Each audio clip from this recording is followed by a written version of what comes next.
najstarší brat jo Handri, tu bol v Košticách Božíša kantor, har to znamenešte, kde 5 let starší bol, har tu otrove pištilerav, har potom si ja tiež započal ako taký 4-letný hulc, 4-letníku, započal pištilerač, a som na hudbnú školu do Kamenca jezdil, a potom sa jedného dňa mi pravi, čo dnes sa ešte máme zastupovať.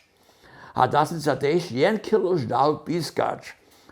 A ten kiloš mi ja zapískal, a sa zapískal. A s tým ne so vun, ale vun blamoval. A s tým okamžiku, ja tu mi resno spíšte, a od toho časa ja nesem ženi, ja se pískal. A môj nan mi ešte zbožil, dokiaľ on pravil, no a da budeš ty tešal. A od toho časa som ja myslím, nosil a bol tešal a blídal.